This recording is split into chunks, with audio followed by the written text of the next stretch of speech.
Hello, friends. I'm Laverne Friesen, and thank you for being here today. This is True Emotion Dad, the podcast where we speak our truth with authenticity. We dive deep into real life stories, healing journeys, and the powerful lessons we've learned along the way. We explore all aspects of mental health, trauma, healing, and spirituality, but we don't shy away from the darker sides of our experiences. By sharing the raw and unfiltered truth, we aim to educate, inspire, and sometimes even offer a cautionary tale. I'm so glad you're joining me as we navigate this wild ride called life. Let's get into it. And as always, I invite you to be gentle with yourself as you listen today. Some of the topics we discuss might activate emotions within you. I'm excited for our guest today, who is the host of the podcast From Homeless to Mansion, From Nothing to Everything.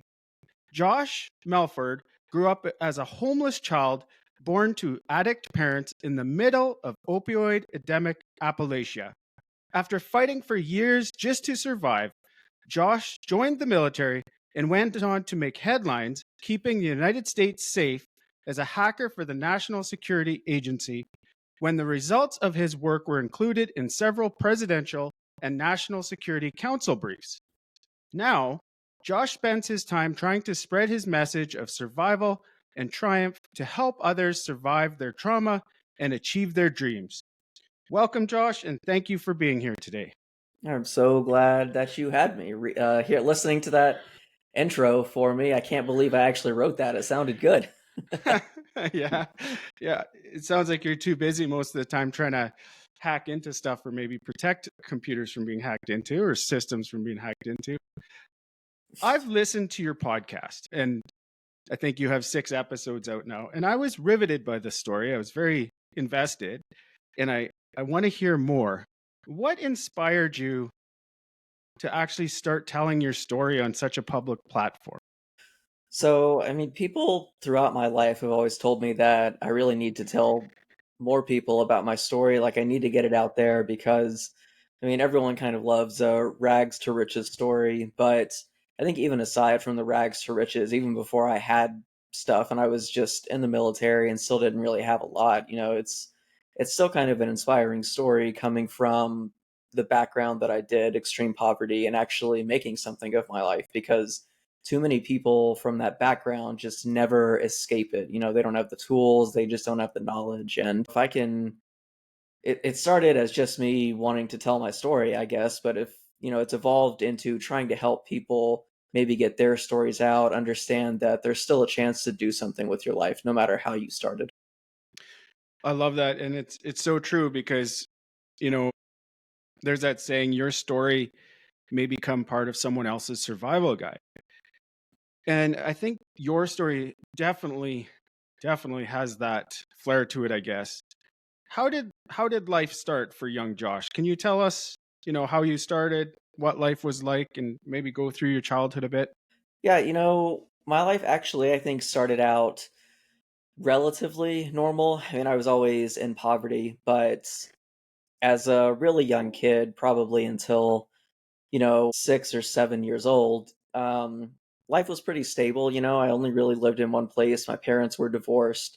I didn't see my dad a lot. He sold drugs. My mom was an alcoholic, but things weren't really too crazy at the beginning. And then, when I hit 6 or 7 years old, they just kind of started spiraling more and more out of control at a faster and faster pace.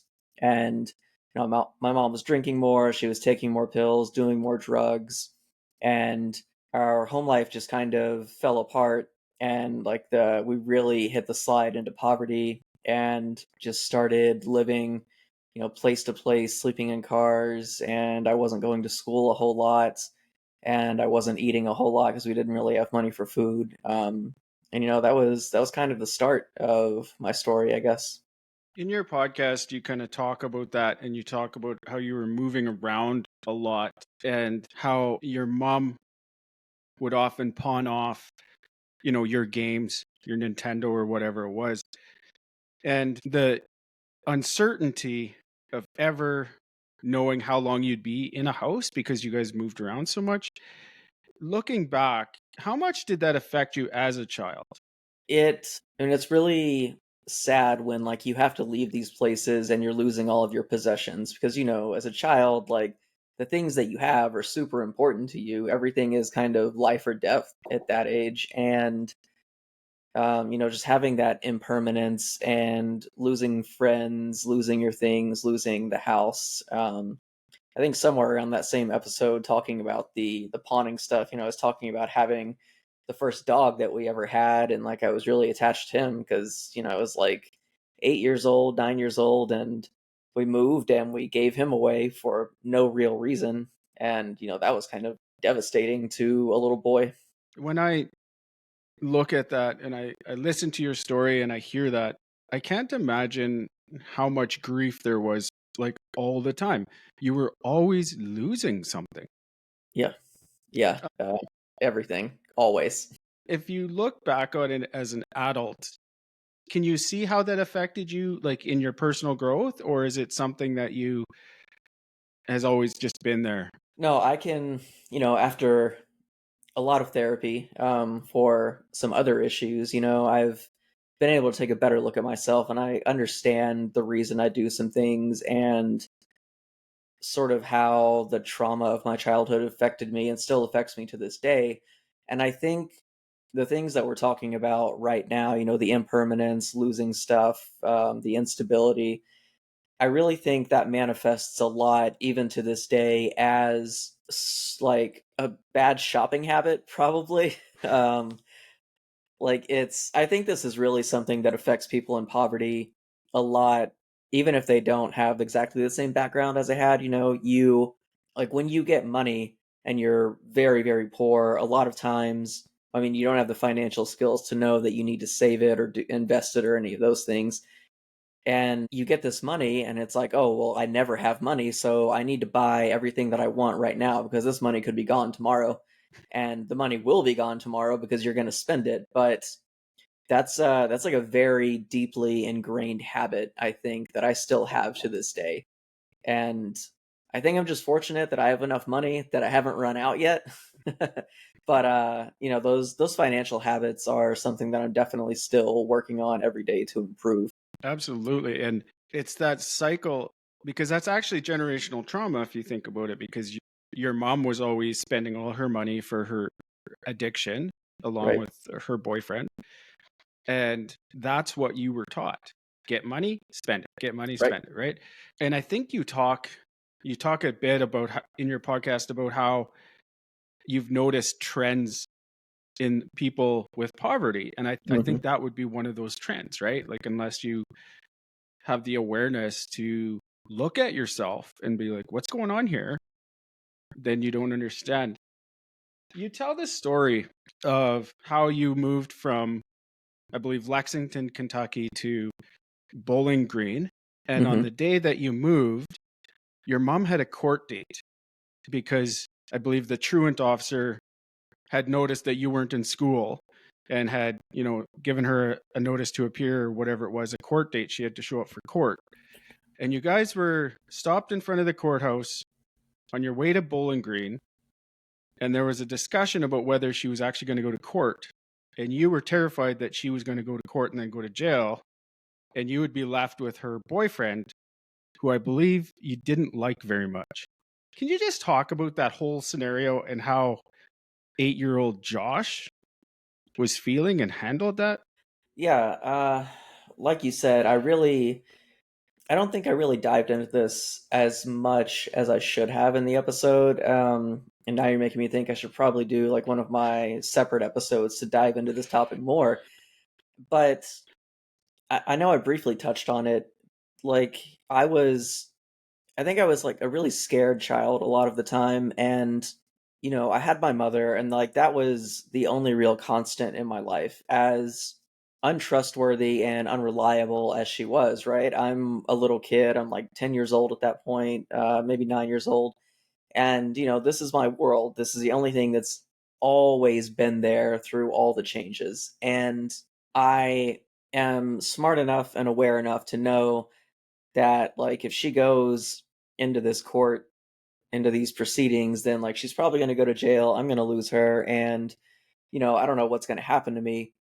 And so if we kind of forget about how terrible the foster system is a lot of the time, like being taken away from her probably would have been the best thing for me. Maybe I would have gone into a better family or something. Um, I mean, it most likely would have caused even more issues later in life because that's what happens with a lot of foster kids. But I mean, I most likely would have gone to my dad. And that's a little bit different than the foster system. He wasn't a great role model, but it would have been someone that's still related to me. But I was terrified of losing her because that's all I knew. And it's I talked briefly, that's like a big problem with this entire system of making sure that kids are taken care of, is that even if it's in the child's best interest, like they don't want it to be in their best interest. They don't want things to change. Like even if the things are terrible, it's all that they know, and they think it's just normal for them. Was there a point in your life that you wanted to get out and wanted to get away from it because you saw how unhealthy it was? I think, when I hit my teenage years, really is when I got away from it, and I was like, like I don't need to be a part of this anymore. I actually remember right before I stopped living with my mom, a few months before this, her brother, so my uncle, I really liked this uncle. He's probably like the only person in her entire side of the family that I liked. He still wasn't a good guy, but he was funny and he was nice to me, right? So, that's what I liked. But I think our electricity had been shut off because, my mom couldn't afford to pay the bills. And so, in order to get the electricity reconnected, she had my uncle call the electric company and pretend to be me. Man, I'm like 13 years old at this point. And so he pretended to be me and gave them my social security number and like got the electricity reconnected in my name so that we would have electricity. Like I'm a 13-year-old kid and here you go already ruining my credit, you know? Um and so like that kind of sticks out to me as one of those instances where I'm like, that this is something that probably needs to change. But again, I was so deep into it at the time. I was like, well, we need electricity. So of course, like you need to use my information to make this happen. Like what kid should have that thought? Right? I think it goes to show the entitlement of we get to do whatever it takes to get our power back, even if it means ruining our son's or nephew's credit. Let's go back to the younger years for a bit.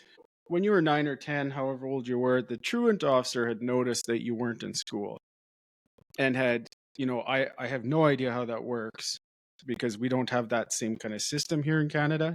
Mm-hmm. But you were also sleeping in your car on many nights. You weren't eating enough. There had to be signs. And did any school teacher or any other adult in your life ever show you any signs of awareness when it came to that? No, absolutely not. And it's something that I never really thought about, and it's just kind of come to the surface and thinking about it and wanting to talk more about it with the podcast because the truant officer, right? If you miss X number of days of school, it's like a pretty low number. Then they want to figure out why you haven't been in school. Your parents get in trouble. They're going to eventually take you to court and put the parents in jail because they're not taking care of the kid. But I mean, that was really the only thing that ever happened. No teachers ever asked, "What's going on? Are you okay?" Um, no one in my family. I mean, everyone on my mom's side was going. They were in the exact same situation, so they didn't care. They weren't gonna help anyway. But the rest of my family, like, no one ever asked. My dad. I mean, he's around, right? I don't see him very often, but he lives in the same city as me at this point. And why aren't you doing something about this situation? And yeah, no officials, no family, no one ever intervened in any way except for the truant officer. But like I don't really think of that as so much as intervention as just like punishing someone.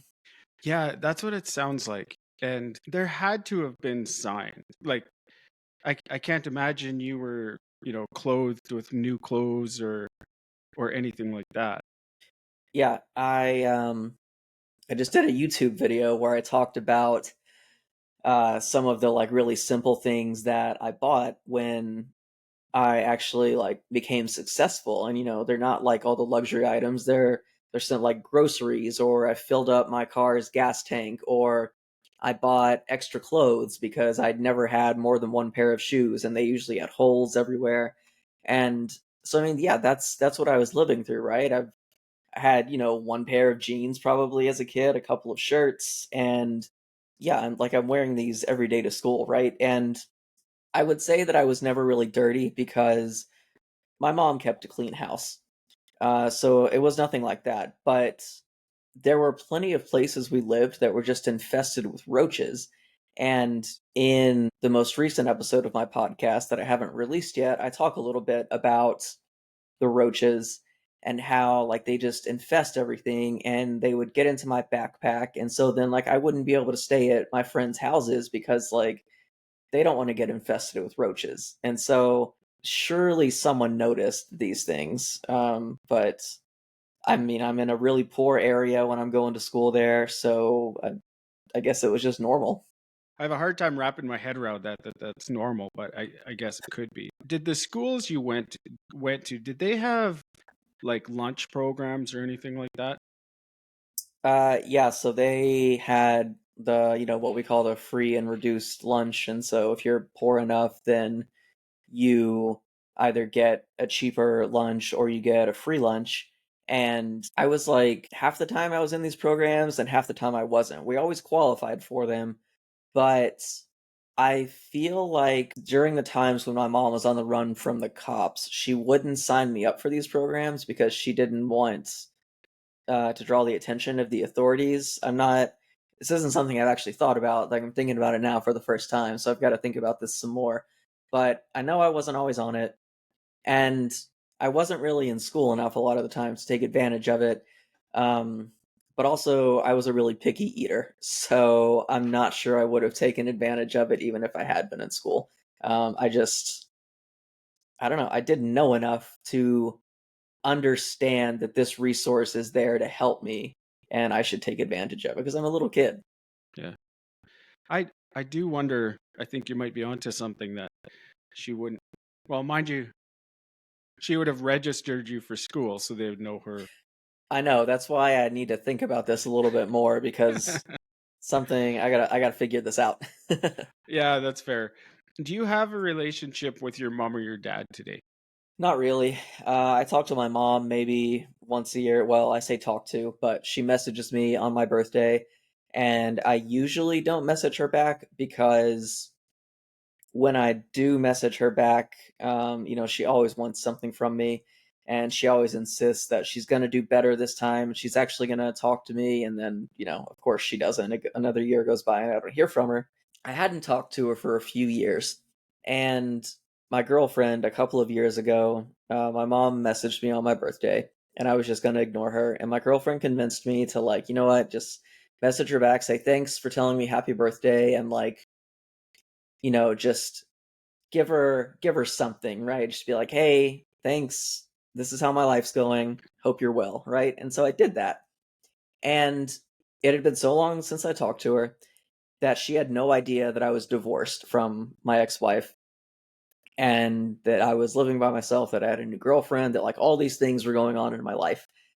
So I messaged her back, I said, "Thanks for saying happy birthday.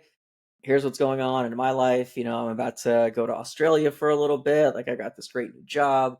Here's a picture of me and my girlfriend together." And she didn't respond. The first thing she did was message my ex wife and try to get information. And so she's like talking to my ex wife. And I don't think she messaged me back for like 2 weeks after this. And then she's finally like, "I'm sorry, you just caught me off guard." Like, you are a 70-year-old woman. Like, be an adult, and that's not the way to handle this situation, right? So no, I don't have much contact with either of them. Yeah, I don't blame you, and from I can understand why.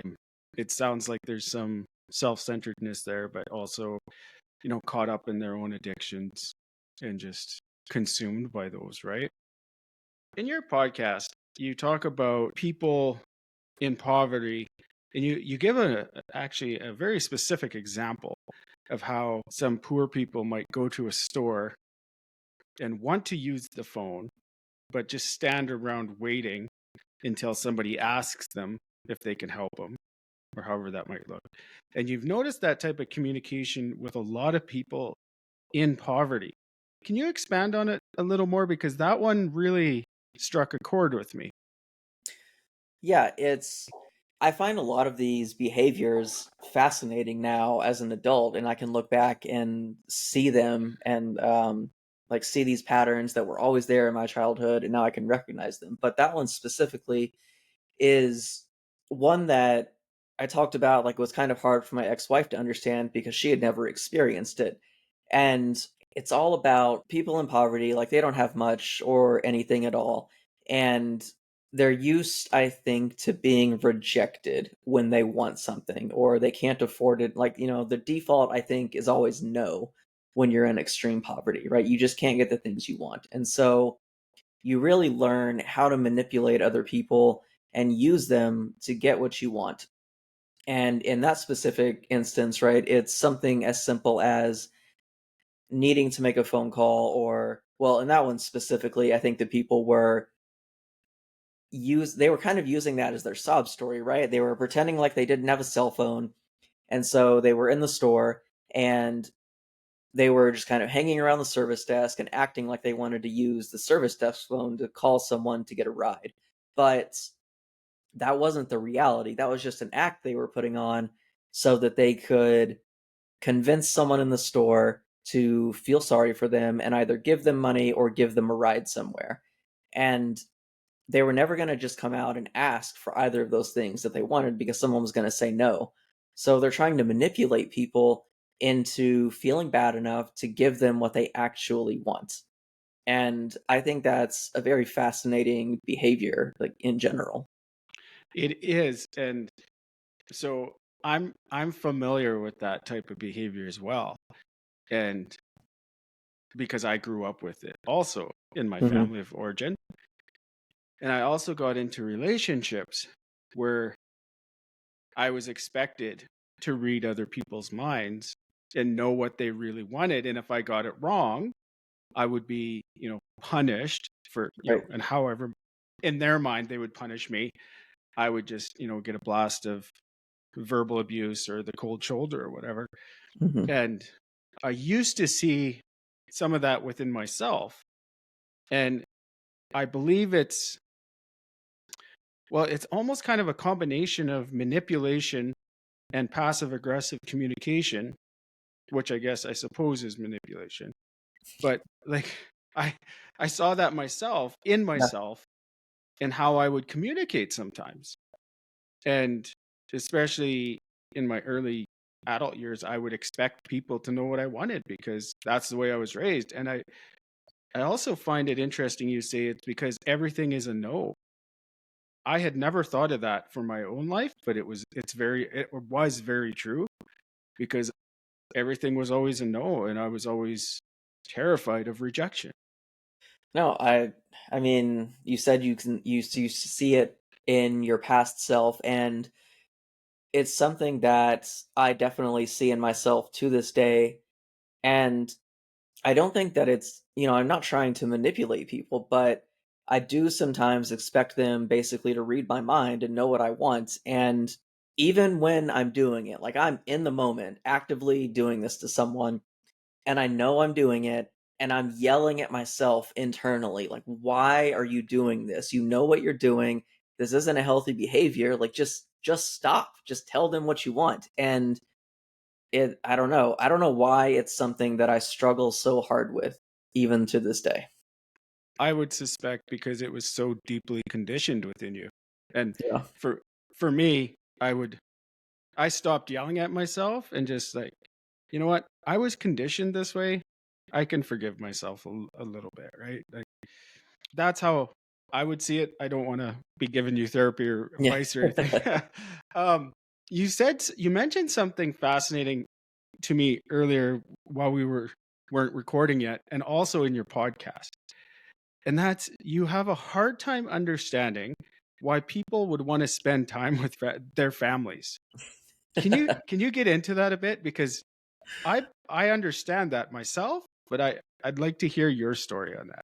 Yeah, I think it's something that a lot of people can't really wrap their heads around because I think most people come from good families, at least okay families, and even if they don't come from okay families, it's so ingrained in us from a young age that family is everything. Family is all that really matters. Your family's going to be there no matter what. And so, even if you come from a bad family, a lot of people will still go out of their way for their family and spend time with them and they love them. And it's just not something that I can emotionally understand. Logically, I get it, right? I just explained it. I understand it clearly, but it's something I struggle with my friends, with my girlfriend, things like that. These people have really good relationships with their family.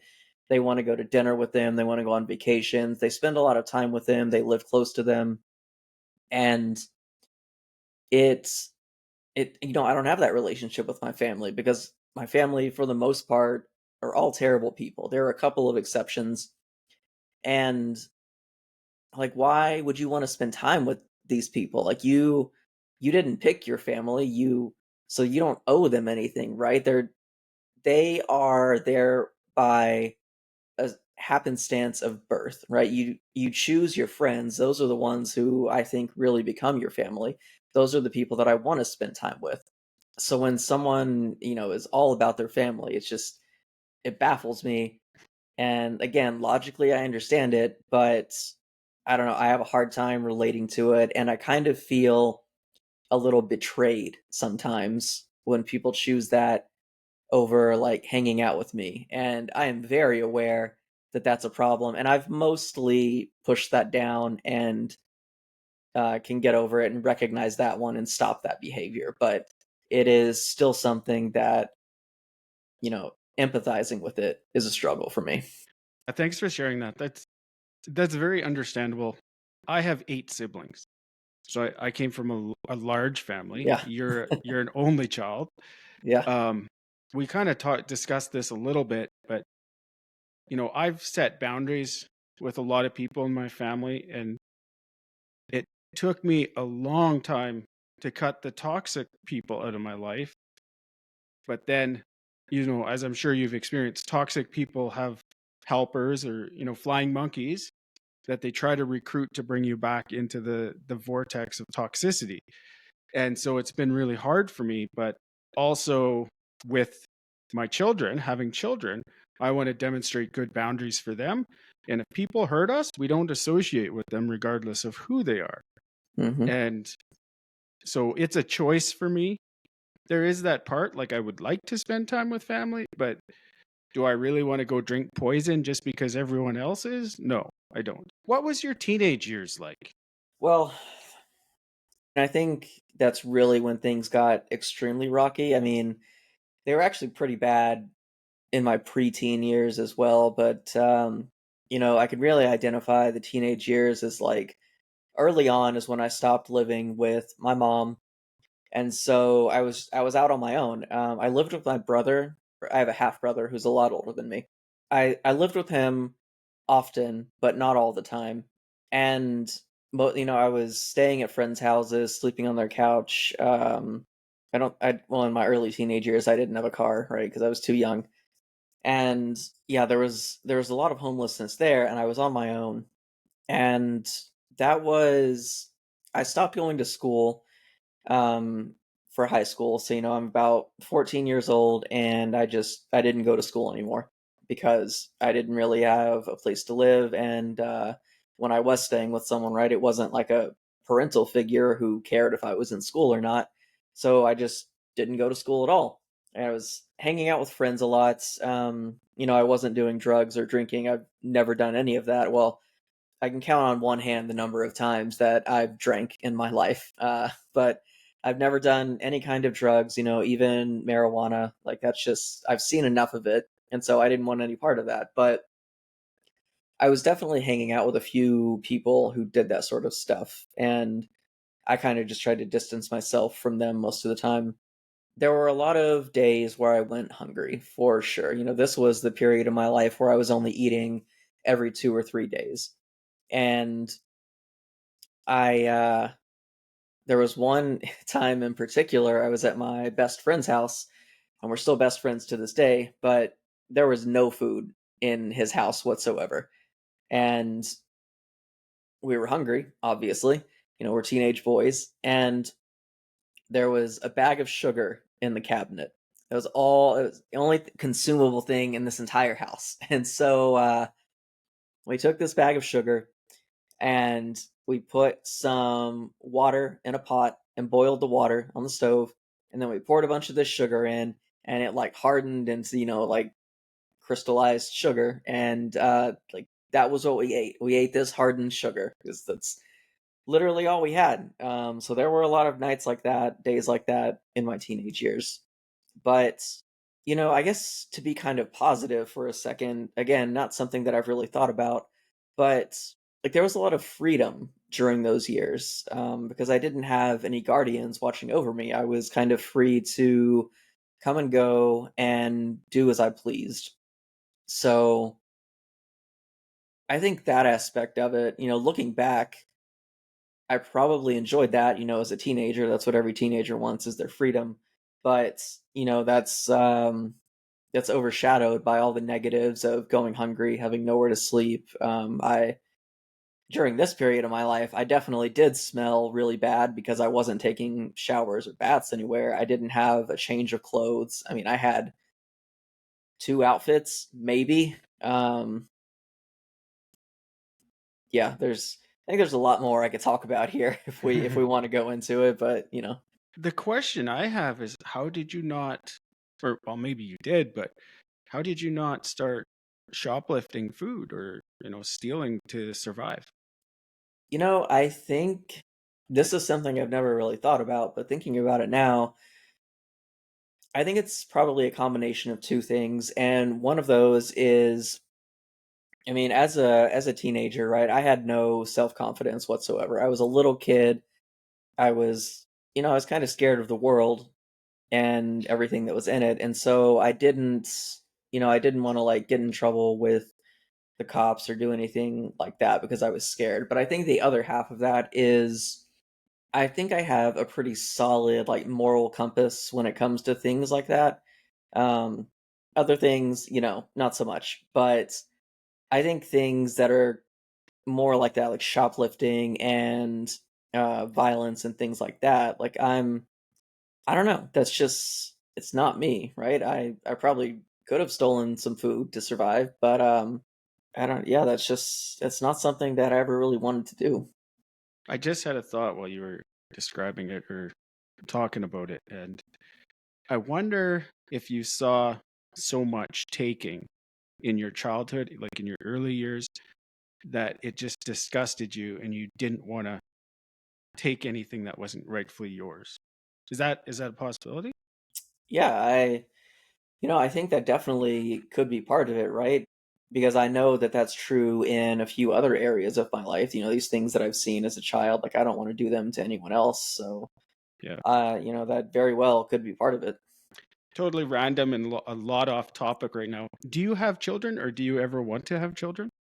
I have two daughters. One of them is 17 and the other one is 6. And I assume they have a lot different lifestyle than you had as a child. Yes and no. I mean, they have never been in poverty, because I've always made plenty of money, and especially now, right? But I joined the military and they had to move. Well, my oldest daughter had to move around a lot, but it was never, the kind of moving I had to do where you're losing all of your things, right? All of our things came with us. It was just, we moved around a lot, and that's not good for a kid, but definitely wasn't as rough as I had it. But they've never gone without anything, right? definitely overspend on them. I buy them everything that they want. I give them everything that they want. When I got divorced, the kids went with their mother as they usually do, and they moved back to Kentucky in like really country rural area. And they moved into like this really tiny house, and I pay a lot of money in child support and alimony, but I feel like right now they're kind of simulating poverty where they're living. And I mean, they still have everything that they want because I still buy them everything that they want in addition to the child support, but just like their living conditions, um, I don't think that they're as high of a standard as I would like them to be. Yeah, that's fair. I understand that. Going back to your teenage years, how long did that period of homelessness last in your life, and how did you get out of it? Um, well, before the teenage years, it was like from about 8 years old. I mean, it was 8 years old until I turned 18 and joined the military. Pretty much was it was never permanent homelessness. Although I guess it really well because we had places to live that were ours sometimes. Very infrequently, I would say, but it did happen. But other than, those few times throughout that what 10, 11 year period, I mean, it was homelessness the rest of the time. And I think when people hear homelessness, right, a lot of people just think sleeping on the streets, but of course it's more than that, right? It's sleeping in cars, it's sleeping in terrible motels where drug deals are going on, it's crashing at a friend's house, staying on their couch for a couple of nights. You're just always between places. You never really have a home that you can go back to. But I mean, yeah, that was pretty much the majority of my childhood, like I said, until I became an adult and joined the military. What led you to join the military, and how did that process look like? I would just assume that during that time you were probably eating more and you're probably showering more. Walk us through that, and then walk us through your journey into becoming a hacker. Um, yeah, so, I was 18 and I had been talking to the recruiters about joining the military for a little bit. And it wasn't really something I had put a lot of thought into because I was very impulsive back then. I mean, to this day, I have a very impulsive streak in me, but especially back then, I just kind of did things without a lot of thought. And I was kind of the last person in my friend group who would have ever joined the military. I was the quiet, introverted kid who liked to read and write and play games, right? I wasn't the military type at all. But it was a life outside of what I had, and I think it was something different than what I was used to. So that attracted me to it. But I think what sealed the deal was, my girlfriend at the time, who I later married, she was pregnant, and I needed a job and needed a way to support her and the baby. So that, I'd been talking to the recruiters, and that just kind of sealed the deal. I needed to go do this. So off I went to the military, and 18 years old, tiny little kid. I weighed 85 pounds when I joined the military. Holy shit. How tall are Yeah, you? I'm 5'3". Obviously malnourished, hey? Yeah, there was, I think I talked about this in a different interview, but I like this story, so I'll tell it again. When I was going through the recruiting process, they send you to do a bunch of medical stuff with their doctors to ensure that you're okay for service. And this doctor was giving us our physicals. And, I'm very malnourished. Like I said, I'm like 85 pounds. And this doctor pulls me into this room, and it's this really old white guy. He's in his 70s, and he's talking to me. He's asking me about my diet to figure out why I'm so malnourished, if there's anything wrong, or if I'm just not eating well. And my diet at the time consisted of whatever I could find.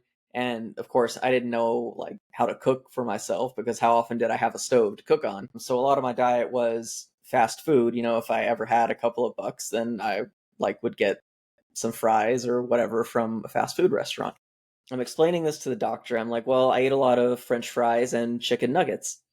And this doctor is writing stuff down. And then, like, I say that, and he pauses and he looks at me and he goes, what is a chicken nugget? Like, you you need me to explain to you what a chicken nugget is? Like, this seems like something that it's pretty common knowledge. I don't know. So then I had to like explain to this guy what a chicken nugget was. Yeah, but super malnourished. I had to get a waiver to join the military, and then I was off to boot camp. And I mean, that was the best I had ever eaten in my life, right? They fed us 3 times a day, and there was plenty of food. I ate like crazy, and then I mean, I was making money. I was making a good amount of money. It was more money than I'd ever seen in my life, and I thought I was rich at that point. um, and so I went to my first training, and I was actually an air traffic controller when I first joined the military. So I went to training for that, and then life kind of settled down. My wife moved in, we had the baby, and things were, it was just kind of like a normal life, going to a job every day. But I switched to the hacking job like years and years later. In your podcast, you talk about, and I think it's going to be evident. I think it's evident from anyone that's listening to this story is that you're not an idiot. And in your story, you talked about during your childhood, your parents or your mom would often bring you around when she was partying with her friends to kind of show off your intelligence. But in your teen years, you're not going to school, you're sleeping on couch surfing, whatever it is. How do you qualify for a air traffic controller position when your high school years are so intermittent like that? So I should probably explain my high school journey a little bit to answer this question. I stopped going in the first year, like I said, because I moved out of my mom's, and like I wasn't going to go to school anymore. And then I was pretty much out of school for that entire year. And then my second year of high school, I had found a girlfriend, and I was kind of living with her off and on. She lived a little ways away from Lexington where I grew up, so I would like go stay with her for like a couple of weeks. And I don't know, that was a kind of a weird time in my life, as if all the other times weren't weird, but yeah. And so that kind of took care of the entire second year of high school. And then for what would have been my third year of high school, I had met this girl, and I started dating her. And she came from a good home life, and her parents made sure she was in school all the time. She did extracurricular activities, like she was in band, she did the color guard, and dancing and all this other stuff. And the only way I could really see her was if I went to school. So for what would have been my third year of high school, I was actually there pretty regularly, I think, just so I could see her, because I made sure to get a lot of the same classes together. But I want to say I was a bad influence on her, but that wouldn't be entirely true, because she's a whole mess of problems herself that I have nothing to do with. I mean, she like slept with one of her teachers in high school when she was like 15 years old. So she has plenty of her own issues, but we started skipping school so that we could go be together outside of school. And yeah, so that was pretty much that entire year of kind of off and on school. And we broke up that next summer, and I had decided at that point, like I had been in school for a lot of that last year. I was like, you know what? I've taken some classes now. Maybe I'll try to finish high school. And my dad was paying for like some extra classes, like online stuff, so that I could graduate. And I wanted to finish school. So I went to the first day of what should have been my last year of high school. It wasn't going to be, because I had missed so much, but I went one day, and my dad got arrested for selling drugs, put in jail, and he couldn't pay for my classes anymore, right?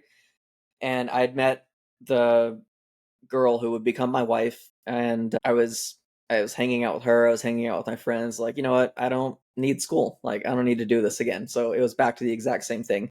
So at that point I officially dropped out. I was like, you know what? I'm gonna go to college, because I was a smart kid. Like, I should do this. I should do this thing to do something for my life. So I decided I was going to go to college. I got my GED. I scored well on that, because I mean, if you're not an idiot, right? It's high school, right? Right. So I got my GED and I was going to go to college, but suddenly I was like, I don't know how the hell I'm going to pay for college. I don't have any money. So I dropped those plans, and then all the other stuff transpired, and I ended up in the military. But all that circles back to, how did I become an air traffic controller? The military gives you a test when you join, and you take this test to figure out what areas you're good at, where your aptitude lies, and then they give you jobs based on that. And so, of course, I scored really high on this test because that's like one thing I'm really good at, is taking tests. Even if I'm not actually intelligent, like, I don't know, I'm really good at taking tests. So I scored well on the test, and that's where they put me. Oh, right on. Did you enjoy it? I was good at it. It came naturally to me, I think. And I didn't really enjoy doing it though, because a lot of people in that community are like really into aviation. They have their private pilot's license. They like talking about planes in their spare time. They play flight simulator and stuff. Um, and like I didn't care about planes at all, so it was just a job to me. So like I knew that wasn't really where I belong. How did you settle on or find hacking? It was something that I was always into computers. As an adult, at least, I could never really afford a computer as a kid, right? But I taught myself how to program, and I was really interested in that. And I knew about, the cyber jobs in the military, and I had been trying to switch into that field for most of my military career, but there was always some reason I couldn't switch. Like, we needed more air traffic controllers, so they wouldn't let me go, or the Navy couldn't afford to send me to school for the cyber stuff. And eventually, many, many years later, thanks to some health issues, like with kidney stones and stuff, I lost my waiver to be an air traffic controller. And they wanted me to have surgery so I could keep doing that job. And the timing just worked out. I convinced the doctor, like, you know what? I don't want to have this surgery because I want to go do this other job. So he kind of threw me a bone and helped me out and pulled me away from the surgery. And I was able to switch into the cyber field. Awesome. So how long of a training was that? Kind of just the cyber school or training? Well, so the initial training that kind of everyone in that field goes through is about 6 months long. And then you take a test to see if you want to go into, like, the elite program for the NSA. And if you pass the test, then they send you to their school. And that school is, anywhere from like 9 months to a little over a year. And yeah, both super high failure rates and really, really stressful schools. So that is how I ended up in that program. I passed that test that I took in the first school, and like, sure, like, why not go do this other really cool job? Absolutely. And I know what you do is classified, or a lot of what you do is classified. Can you just kind of describe what you do as much as you can say?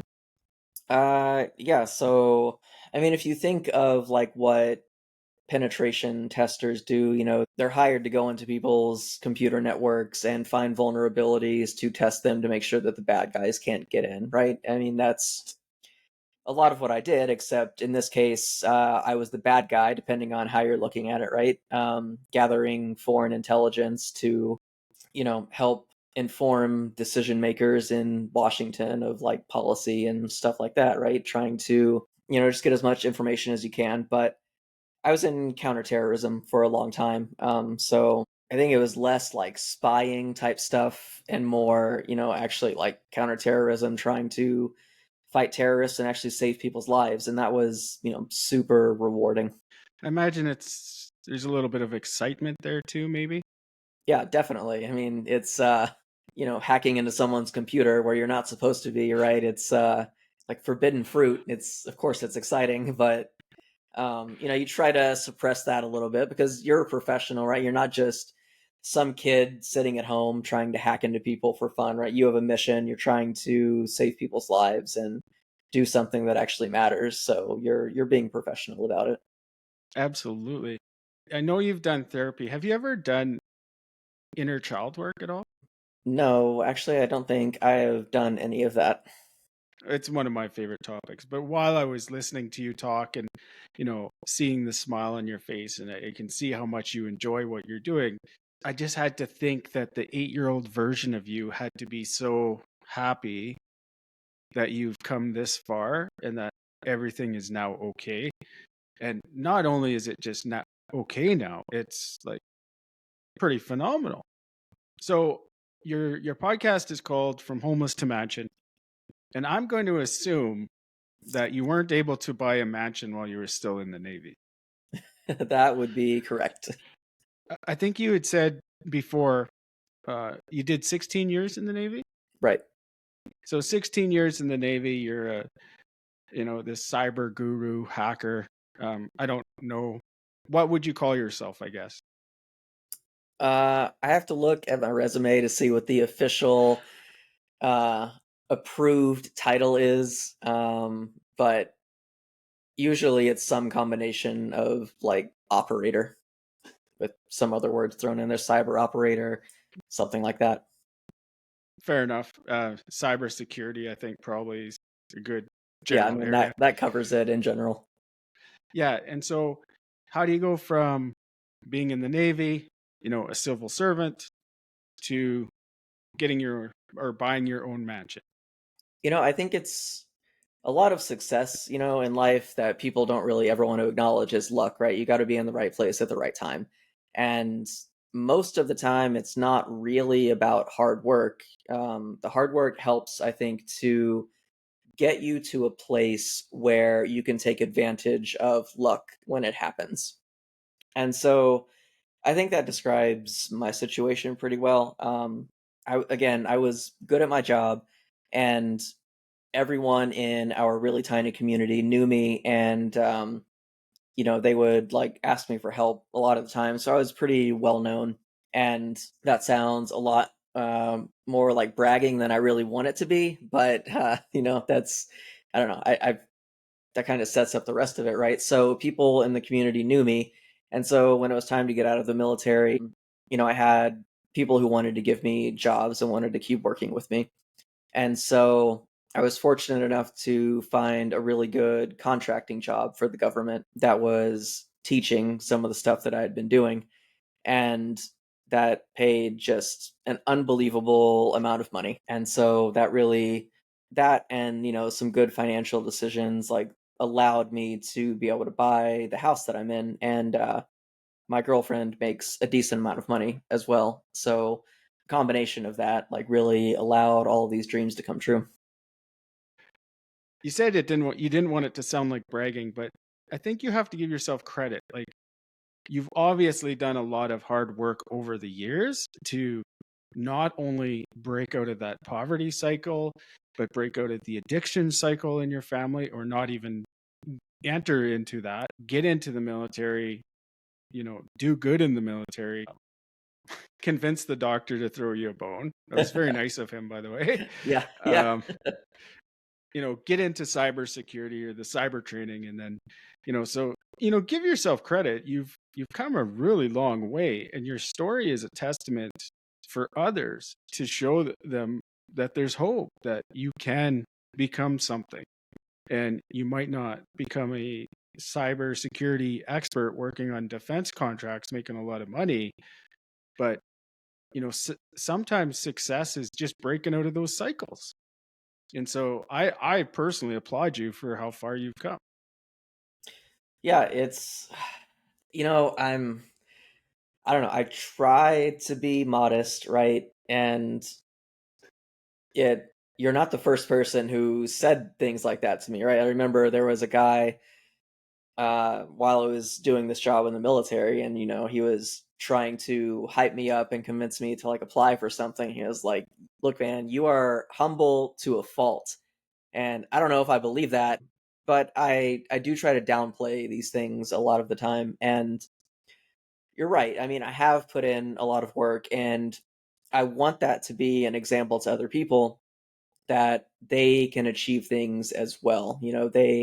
Like I said, luck plays a huge part, right? But you have to put in that work to be able to take advantage of those situations. It's just like the stock market. If the stock market is down really low, you have to have enough money to be able to invest when it's low to take advantage of that. So like there's luck and there's the preparation to be able to take advantage of it. Yeah, absolutely. What's the next stage of your life? Do you know? I mean, I've been focusing really hard on this podcast and trying to do some good with that. So I would really like to turn that into something that I can do hopefully full time and really just kind of spread this message of hope and try and help people out of their situations, give them some motivation to change their life. And if I can do any of that, for anyone, obviously that's a huge win. And it's this whole thing is kind of tapping into the creative aspect of me that I've kind of suppressed for most of my life. I've had these really logical jobs, not been able to be super creative, and now I get to be, and I'm really enjoying bringing that out again. Well, I love it. And I think what you're doing is amazing because there's a level of vulnerability to share the type of story and to share what you've been through to that degree. I know in this interview we've only touched on on a handful of things. Your podcast shares a lot more, and I would encourage everyone to go listen to your podcast, From Homeless to Mansion.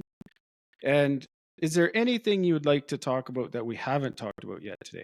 I think I really just want all of your listeners to know that no matter what dark times they're going through in their life, whatever trials they've been through, extremes of wealth or success or just emotion, it's I think it always gets better. You can always come out of the dark if you put in the work to get out of the dark. I've had my own struggles with mental health and spent time in a mental health facility, and it changed me for the better.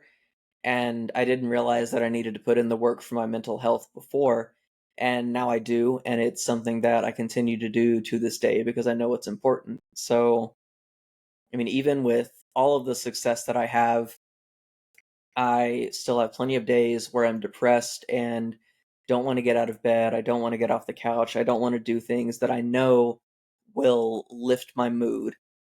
But the more it happens, the more I'm able to recognize it and use my coping mechanisms, use the skills that I've learned to break out of it. So, you know, if your listeners are going through a hard time, maybe they're already super successful and they kind of feel ashamed for going through a hard time, because I know I do sometimes, right? I've got all of this and like, how can I be depressed with all of this, right? But it still happens. We have no control over those chemicals in our brain. And it's just important to know that it can get better if you want it to. And the depression and the darkness, like it's not your fault, it's just something that's a part of you and you have to work through it.